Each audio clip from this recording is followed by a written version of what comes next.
பல்லடத்தில் நீண்ட நாள் கோரிக்கையான போக்குவரத்து நெரிசலை குறைக்க மேம்பாலம் கட்டப்படும் என்று அதிமுக வேட்பாளர் KP பரமசிவம் உறுதியளித்தார்.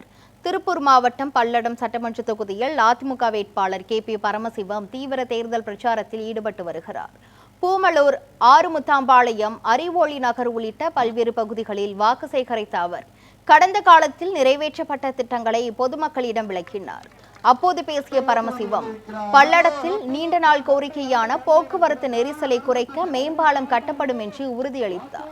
விசைத்தறி தொழிலாளர்களுக்கு உதவும் வகையில் சோலார் பேனல் அமைக்க மானியம் வழங்கப்படும் என்றும் தெரிவித்தார். இரட்டை இலை சின்னத்திற்கு வாக்களிக்குமாறு பொதுமக்களிடம் கேட்டுக்கொண்டார்.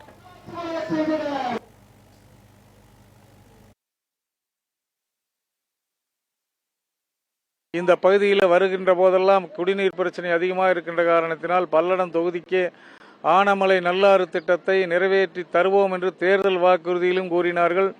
நேற்று பொதுச் செயலாளர் அவர்கள் உறுதியாக ஆனமலை நல்லாறு திட்டத்தை உடனடியாக அதனுடைய பணிகளை தொடங்குவோம் என்று சிறப்பாக எடுத்து கூறியிருக்கின்றார்கள்.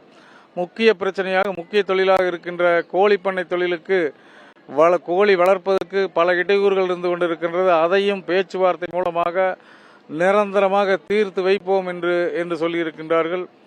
பல்லடத்தை பொறுத்தவரை போக்குவரத்து நெரிசலாக இருக்கின்ற காரணத்தினால் அன்புச்சவர் நடராஜ் அவர்கள் சட்டமன்ற உறுப்பினராக இருக்கும்போது புறவழிச்சாலை அமைப்பதற்காக சர்வே செய்வதற்கு நிதி ஒதுக்கப்பட்டு வேலை ஆரம்பிக்கப்பட இருக்கின்ற நேரத்தில் திமுக அரசு வந்தவுடன் அதிமுக அரசு கொண்டு வந்த ஒரே காரணத்திற்காக அந்த திட்டம் கைவிடப்பட்டது.